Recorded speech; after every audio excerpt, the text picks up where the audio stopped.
तो बिना किसी बकवास स्टार्ट करते हैं आज की क्लास। 26 तारीख से 9वीं 10वीं 11वीं 12वीं आप सभी का त्रैमासिक मूल्यांकन तिमाही परीक्षा होने वाला है। तो अगर आप कक्षा 9वीं में हैं और आपका सब्जेक्ट गणित है और आप चाहते हैं उसके आईएमपी क्वेश्चन, तो ये वीडियो आपके लिए बहुत इंपॉर्टेंट है। चैप्टर 1 से लेकर के चैप्टर 5 तक हम जानेंगे ऐसे कौन कौन से क्वेश्चन हैं जो इम्पॉर्टेंट है और जो आपके एग्ज़ाम में पूछे जाएंगे।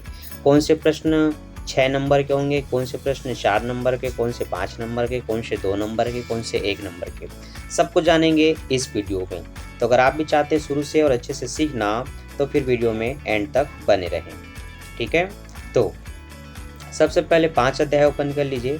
5 अध्याय में आपका 5.2 निकालिए। 5.2 में अगर कोई पहला प्रश्न आने लायक है तो वो ये एग्जाम्पल है जो उदाहरण नंबर 13 का है। ठीक है, अब उदाहरण नंबर 13 आपको ये यहाँ पर आपको दिख जाएगा पृष्ठ नंबर 110 में। इस प्रश्न को देखिए, बहुत अच्छे से सॉल्व किया गया है। पहले आपको प्रश्न को समझना है पढ़ करके, फिर उसके बाद फिर आप इसको बनाने की कोशिश करेंगे तो ये आपसे बन भी जाएगा। इंद्रमणि और सोहन की वर्तमान आयु का अनुपात 4:5 है। 8 वर्ष के बाद इनकी आयु का अनुपात 5:6 हो जाता है। तो दोनों की वर्तमान आयु ज्ञात कीजिए।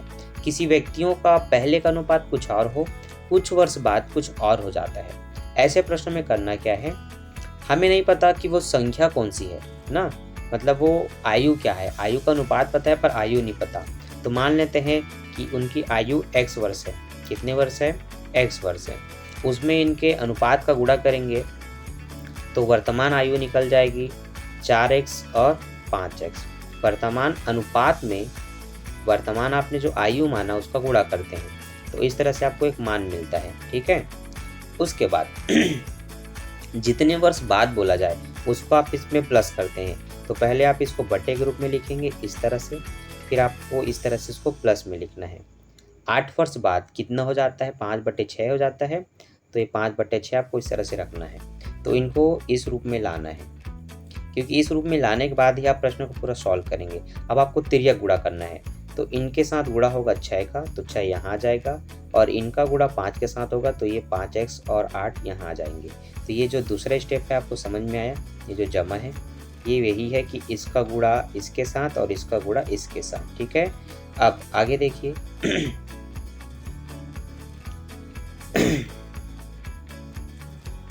6 चौक 24 हो जाएगा और 8 छक्का 48 हो जाएगा। तो ये 24-48 कैसे है समझ में आया, गुणा हुआ। 5 पंचे 25 हुआ और 8 पंचे 40 हुआ। ये भी क्लियर है। अब आपको एक नियम बता दूं, x के साथ कोई भी संख्या नहीं जुड़ सकती।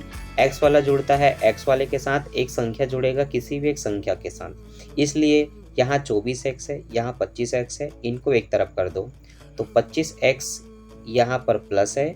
अगर इसके बगल में हम इस 24x को ले आएँ तो जो 24x है वो यहाँ प्लस है, पर वो इधर आएगा तो वो माइनस हो जाएगा। तो हमने इसको पक्षांतर कर दिया। तो 25 में 24x घटेगा तो 25 में 24 जाने के बाद 1x बचेगा। ठीक है, इस तरफ आपका 48 है और उस तरफ आपका 40 है। अभी +40 इधर आ जाएगा, तो +40 इधर आते ही इस तरफ आएगा तो वो माइनस हो जाएगा इस तरह से। तो 48 में 40 घटाएंगे, अब आपके पास 8 बचेगा। ठीक है, तो वर्तमान आयु आपने x माना था, अब x का मान निकल गया है 8। मैंने बोला था वर्तमान आयु के अनुपात में x का गुणा करते हैं, तो वो 4x था और 5x था।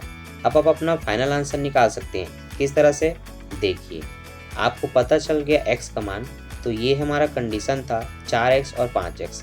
तो मैं क्या करूँगा, 4x का मान जानना है तो 4 में अब x का मान पता चल गया 8, तो 8 का गुणा करूँगा तो 8 चौक 32 निकला, और उसी तरह से 5 में गुणा कर दूंगा 8 का तो 8 पंचे 40 निकला।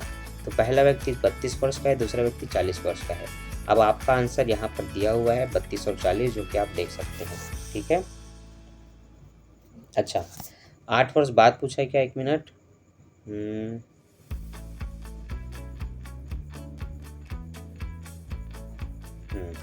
दोनों की वर्तमान आयु ज्ञात कीजिए बोला है ना, तो यहाँ पर देखिए निकाला गया है 32 वर्ष और यहाँ पर निकाला गया है 40 वर्ष। ठीक है, आगे बढ़ते हैं। उसके अलावा जो आपको इम्पोर्टेंट मिलता है यहाँ पर, वो इम्पोर्टेंट प्रश्न है ये वाला, जो कि आपको ये दिख रहा है तीसरे नंबर का, और ये आपको जो पहले नंबर का है। ये दोनों क्वेश्चन बहुत इंपॉर्टेंट है, तो आप ये तीनों टिक लगा लीजिए। इनमें से कोई सा भी एक प्रश्न का आना निश्चित है, एक उदाहरण से आना चाहिए और एक इसमें से, है ना। तो ये दोनों इंपॉर्टेंट है, इन दोनों को आप प्रैक्टिस कर लीजिए। अब आते हैं आपके 5.1 में। 5.1 में जो पूरा पहला प्रश्न दिया हुआ है ना, यही प्रश्न ज़्यादातर ऐसे प्रश्न हैं जो ऑब्जेक्टिव बन के आते हैं, जैसे कि ये खालिस्तान या चार आंसर में से एक सही विकल्प हो सकता है ना। इसको आप प्रैक्टिस करके जाइए, ये आपका आएगा ही आएगा। इनके अलावा इनमें और भी जो कुछ कुछ पॉइंट है ये ऑब्जेक्टिव बन करके आपको एग्ज़ाम में मिल सकता है, तो ये आना निश्चित है इनका। अब आते हैं क्रियात्मक प्रश्न में। क्रियात्मक प्रश्न में कौन कौन से इंपॉर्टेंट है मैं वो टिक लगाता हूँ, क्योंकि इन सभी का सॉल्यूशन करके मैंने वीडियो अपलोड कर दिया है, जो आप मेरे चैनल में देख सकते हैं, ठीक है। तो इनमें सबसे इम्पॉर्टेंट प्रश्न आपका ये हो जाता है, इसके ऑब्जेक्टिव बन सकते हैं, है ना। दूसरा आपका ये हो जाता है, और इन दोनों का चांस अथवा में है आने का, चौथे नंबर में, 3 नंबर में, है ना। यहाँ से आपका इम्पॉर्टेंट हो जाता है ये वाला और ये वाला, ठीक है। इसको आप मोस्ट IMP लगा करके रखिए, ये ज़्यादातर पूछे जाते हैं एग्ज़ाम में, ये कंफर्म है आपका आना, है ना। तो ये 2 प्रश्नों का आप प्रैक्टिस कर सकते हैं, ये आपका आएगा एग्ज़ाम में। आगे बढ़ते हैं। बहुपद का गुणनफल, बहुपद का जोड़ना घटाना, 4 अध्याय में 4.3 निकालिए। 4 अध्याय में 4.3 जब आप निकालेंगे तो आप देखेंगे ये जो आपका प्रश्न है बहुपद को जोड़िए, है ना। इसमें से कोई भी प्रश्न आएंगे, लेकिन आप पहले प्रश्न का पहला टिक लगा सकते हैं, ठीक है। और इस वाले में पूछा है जोड़े गए बहुपद की घात बताइए, तो आपको नॉर्मल जोड़ना है। जोड़ने के बाद जो भी आंसर आएगा उसमें से पहले अंक को देखो कि इसमें सबसे बड़ी घात क्या है। मान लेते हैं सबसे बड़ी घात 3 है, तो आप कहेंगे उस बहुपद की घात 3 है। 2 होता है तो आप 2 कहेंगे, मतलब जितनी घात होगी आंसर में एक्स में या जिसमें भी घात जो होगी वही आपका आंसर होता है। तो यहाँ पर आप इसका पहला प्रश्न टिक लगा सकते हैं। और आगे बढ़ते हैं। घटाइए, घटाइए वाला प्रश्न ये आ भी सकता है, नहीं भी आ सकता है, इसके चांस बहुत कम है। लेकिन ये प्रश्न आते हैं जो चौथे नंबर का है, ये प्रश्न आते हैं जो छठवें नंबर का है, तो ये दोनों प्रश्न बहुत इंपॉर्टेंट है, तो आप इनका प्रैक्टिस कर सकते हैं, ठीक है। ये भी बिल्कुल उन्हीं के जैसे हैं। तो अगर आपको IMP क्वेश्चन की प्रैक्टिस करनी है तो आप इतने प्रश्नों को बना करके ज़रूर देखिए। इनमें से एक एक प्रश्नों की चांस है, उससे ज़्यादा नहीं, ठीक है। आगे बढ़ते हैं। आगे जो आपको पढ़ना है वो ये है 4.2। 4.2 में बस एक ही प्रश्न इंपॉर्टेंट है, वो यह तो हो सकता है कि ये समीकरण दे करके इनमें से सारे मान को दे दे, या फिर ये प्रश्न देगा इनमें से कोई एक मान को दिया रहेगा। तो ये दोनों बहुत इंपॉर्टेंट है, इनको बना लीजिए या फिर इसका प्रैक्टिस करके रखिए, है ना। बहुत सरल होते हैं प्रश्न, कैसे बनेगा एक बता देता हूँ, खासकर ये जो IMP बोल रहा हूँ। इस प्रश्न में जहाँ जहाँ आपको R दिख रहा है वहाँ वहाँ आपको पहले 0 रख के बनाना है, फिर 1 रख के, -1, फिर 2, फिर 3। तो प्रश्न में देखिए 2 जगह आ रहा है, तो अगर मैं 0 रख के बनाता हूँ तो R की जगह 0 -1 लिखूँगा, यहाँ भी 0 + 1 लिखूँगा। अब यहाँ पर 0 में 1 घटाऊँगा वो -1 ही रहेगा, और 0 में 1 को जोड़ूँगा तो वो 1 ही रहेगा। 1 एकम 1 -1, तो पहला आंसर आपका -1 है, ठीक है। इसी तरह से दूसरा, अगर मैं -1 रख के बनाता हूँ तो यहाँ पर जब -1 रखूँगा तो वो इस तरह से बनेगा, ये भी -1, ये भी -1, दोनों माइनस है तो वो जुड़ के -2 हो गए। यहाँ पर ये -1, ये +1, ये दोनों आपस में कट गए, तो फिर ये -2 ये आपका आंसर है। तो इस तरह से अब आप 2 रख के बना के देख सकते हैं, 3 रख के बना सकते हैं, ठीक है। IMP क्या है इसमें से, पहला और दूसरे का पहला दूसरा दोनों, ठीक। 4.1 निकालिए। 4.1 ऑब्जेक्टिव है, तो ज़्यादातर आपके जो सही विकल्प आते हैं ना, 4 उत्तर में से एक का चयन करें, वो यहीं से बनते हैं। तो 4 अध्याय बहुत इंपॉर्टेंट है, इससे बहुत ज़्यादा प्रश्न आने वाला है, इसका प्रैक्टिस जरूर कीजिए, ठीक है। क्या पूछा गया है, निम्नलिखित व्यंजकों में कौन सा बहुपद है और कौन सा नहीं है। अगर आपको ज़्यादा समझ में नहीं आता गणित तो आप पीछे उत्तरमाला देख सकते हो, उसमें इसका आंसर दिया हुआ है। प्रश्नों को देख करके आंसर याद कर लीजिए, क्योंकि इन्हीं में से कई प्रश्न आपके एग्जाम में भी आने वाले हैं, ठीक है। दूसरे प्रश्न में क्या पूछा है, x का गुणांक याद कीजिए, x² के, तो x² के सामने यहाँ जो भी होगा वही उसका गुणांक है।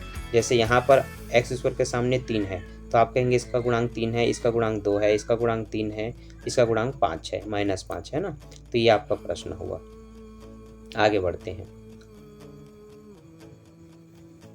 आगे उसी प्रश्न वाले में ये भी है कि x का चर बताइए, 4 घातीय 4 बहुपद का एग्जाम्पल दीजिए। ये सारे प्रश्न इंपॉर्टेंट है और सबका आंसर उत्तर माला में दिया है। इनका पूरा अभ्यास करके जाइए क्योंकि 10 से 15 नंबर यही आपको देंगे। ठीक है। हाँ, इसमें से ये 3 अध्याय का प्रश्न है। 3 अध्याय में ये 2 प्रश्न आते रहते हैं, तो इनको आप बना लीजिए। कम से कम 4 या तो 3 नंबर की गारंटी है, ये प्रश्न आता ही है। ठीक है, ये बिल्कुल आएगा, इसका अभ्यास कर लीजिए। और इनको मैंने सॉल्व करके वीडियो अपलोड कर दी है।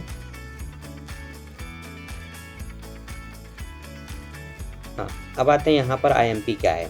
तो यहाँ पर IMP ये दोनों हैं, ये भी आ सकते हैं, पर सरल दिया जाता है तो फिर इन दोनों का चांस पहुँच जाता है। यहाँ पर ये चारों IMP है, लेकिन उनमें भी पूछा जाए कि किसको दिया जाएगा, का ये दिया जा सकता है, एक गुणा का ये दिया जा सकता है। अगर ये दोनों नहीं आते हैं तो फिर ये दोनों कन्फर्म है, लेकिन आएगा इसमें से प्रश्न, ये जरूरी है ना। यहाँ पर इनका प्रैक्टिस कर सकते हैं। इनका नहीं करेंगे तो जो नीचे में दिया ना, तीसरा का चौथा या तीसरे का तीसरा, इन दोनों का प्रैक्टिस कर सकते हैं। ठीक है। उसके बाद मानक रूप में ज्ञात कीजिए, 3.1 में दिया है। मानक रूप काफ़ी सरल होता है। यहाँ पर आपको 4 के बाद जितने भी अंक हैं उन सबको गिनना है, कितने जीरो हैं। तो यहाँ पर टोटल जो अंक होंगे वो टोटल 10 होंगे, तो आपको 4.06 लिखना है, क्योंकि 4 के बाद एक संख्या और है, वो है 6 है। वैसे संख्याएं तो सभी हैं लेकिन जीरो छोड़ करके, तो ये है। तो यहाँ दशमलव लगा दो, तो 4.06 लिखना है, गुणित 10 की घात 10 लिखना है, यही उसका आंसर हो जाता है। ठीक, तो मानक रूप भी मैंने समझाया है मेरे वीडियो में, देख सकते हैं। वो इम्पॉर्टेंट है 1 नंबर के लिए, या उसके खालिस्तान बनते ही हैं। खालिस्तान में ऑब्जेक्टिव में आपको ये भी मिलेगा। यहाँ पर आप इसको प्रैक्टिस कर सकते हैं, मोस्ट IMP इनमें से ये दोनों आ सकते हैं ऑब्जेक्टिव में या तो 1 नंबर में। और सबसे इम्पॉर्टेंट है ना, अगर मैं आपको बोलूँ कि क्या है, तो एक ये है और दूसरा जो 6 नंबर का आना है। अब मैं नंबर बताने जा रहा हूँ कि 6 नंबर का कौन सा है। तो 6 नंबर के दोनों होते हैं। कई बार इसको पूछा जाता है, वार्षिक परीक्षा में तो आता ही है ये, और अगर ये नहीं आया तो फिर इसके चांस बहुत है। तो इसका अभ्यास कर लीजिए, 6 नंबर में पक्का आपको ये मिलेगा। और अगर नहीं मिला तो उसके अथवा में क्या मिलेगा ये बता रहा हूँ। ये इसी चैप्टर में ये एग्जाम्पल है आपका, उदाहरण है, उदाहरण 1, ये आपको देगा ही देगा। इसको देख लीजिए, समझ लीजिए, बहुत आसान है। 9 को आप घात में कन्वर्ट करेंगे तो 9 को आप 3 की घात 2 में कन्वर्ट करेंगे। घातों के घात का गुणा होता है तो 2 तिया ये 6 हो जाएगा। यहाँ पर आपका आधार समान है, दोनों में 3 है, तो एक बार लिखेंगे, घातें जुड़ेंगी तो 6m और 2m जुड़ के 8m हो जाएगा। इस तरह से +1 का 1 ही रहेगा। नीचे में जो है उसको ऐसे ही लिखेंगे। अब नीचे वाला ऊपर वाला आधार समान है, दोनों में 3 है, तो एक बार 3 लिखेंगे। ऊपर नीचे घातें कटती हैं तो 8m में 4m घटेगा, 4m बचेगा, 1 से 1 कट गया, तो ये जो 3 की घात 4m बचा ये आपका आंसर है। काफ़ी सरल होता है, ये प्रश्न आपको अभ्यास कर लेना है। ठीक है, तो ये 2 प्रश्न दिया है, दोनों आप बना करके देख सकते हैं। ठीक है, आते हैं हमारे 2.2 में।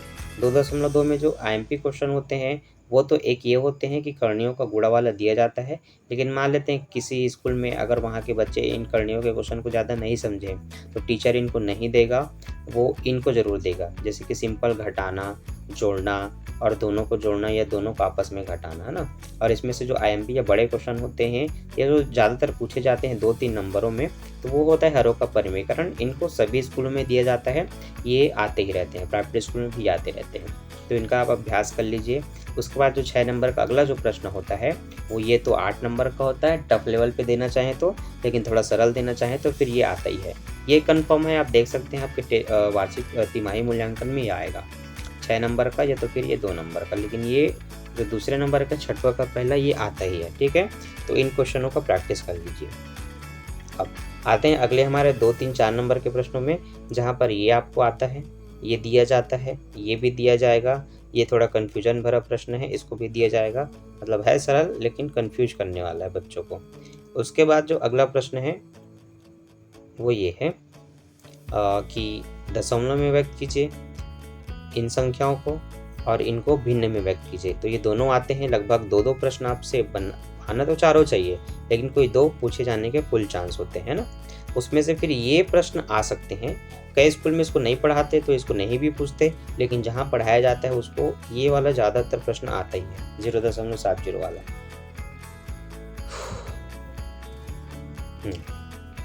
इसके बाद एक अध्याय में जो इम्पोर्टेंट प्रश्न है वो आपका ये है बीजांग याद कीजिए। तो बीजांग याद कीजिए, बीजांग किसे कहते हैं, बीजांग की उपयोगिता क्या है। ये आपका अब क्वेश्चन आंसर तो नहीं पूछा जाता, लेकिन हाँ 2 नंबर के प्रश्नों में एक आ सकता है, 2 या 3 नंबर के में, ठीक है। बीजांग याद कीजिए, आपको पता होना चाहिए इन संख्याओं में क्या जोड़ें कि 9 से विभाजित हो जाए। एक सिंपल सा एग्जाम्पल, 2, 4 और 1 को आपस में जोड़ दो, ये पहला प्रश्न पूर्ण। 4, 2, 6 और 1 7 हो रहा है, तो 9 के पहाड़े में 7 आता नहीं, लेकिन 2 जोड़ेंगे तो आ जाएगा 9, और 9 से 9 पूरी तरह से कट जाएगा। तो क्या जोड़ा मैंने, 2 जोड़ा, तो हम कहेंगे वह क्या जोड़ें कि वो 9 से विभाजित हो जाए, तो इसमें हम बोलेंगे 2 जोड़ने पर वो 9 से विभाजित हो जाएगा, ठीक है। तो इतना रहा आपका मेन आईएमपी क्वेश्चन। अब इधर के क्वेश्चन एक अध्याय से ज़्यादातर आते नहीं हैं, पर जो आ सकते हैं वो एक ऊर्ध्व अभ्याम का पूछ सकता है, ठीक है।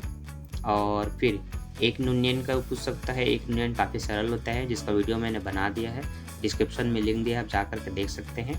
चैप्टर 1 के मैंने 3 वीडियो बनाए हैं, जिसमें मैंने बारीकी से और आराम से आपको समझाया था एक न्यूनयन, एक अधिकयन, एक अध्याय के सारे क्वेश्चन हमने सॉल्व कर दिया, ठीक है।